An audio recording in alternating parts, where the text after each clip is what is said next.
వైఎస్ఆర్సీపీ ప్రభుత్వం అమలు చేస్తే చంద్రబాబు నాయుడు గారు ప్రభుత్వం వచ్చిన తర్వాత ఆ ఉచిత పంటల బీమా ఎత్తివేసిన పరిస్థితుల్లో ఈ రోజు రాష్ట్రంలో వ్యవసాయం కనిపిస్తా ఉంది.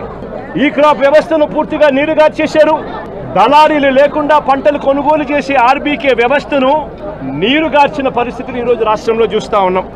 ఎరువులు, విత్తనాలు, పురుగుల మందులు ఇవన్నీ కూడా నాణ్యతను పరిశీలించి నాణ్యతకు ప్రభుత్వమే గ్యారంటీ ఇస్తూ రాష్ట్రంలో రూరల్ కాన్స్టిట్యుయెన్సీలో 146 ల్యాబులు ఏర్పాటు చేసి కాన్స్టిట్యుయెన్సీకి ఒక ల్యాబ్ను ఏర్పాటు చేసి ఆ ల్యాబులన్నీ అందుబాటులో తీసుకొని వచ్చి విత్తనాలు కానీ, ఎరువులు కానీ, పురుగుల మందులు కానీ ఆర్బీకేల ద్వారానే నాణ్యతకు గ్యారంటీ ఇస్తూ రైతులకు గ్రామంలోనే రైతులకు అందుబాటులో ఉండే పరిస్థితిని వైఎస్ఆర్సీపీ ప్రభుత్వం చేస్తే ఈ ప్రభుత్వం దాన్ని పూర్తిగా గాలికి వదిలేసి ఈరోజు మళ్లీ రాష్ట్రంలో కల్తీ విత్తనాలు, కల్తీ ఎరువులు, కల్తీ పురుగుల మందుల మధ్య రైతు జీవితం తల్లడిల్లిపోతా ఉన్న పరిస్థితి ఈరోజు రాష్ట్రంలో కనిపిస్తా ఉంది.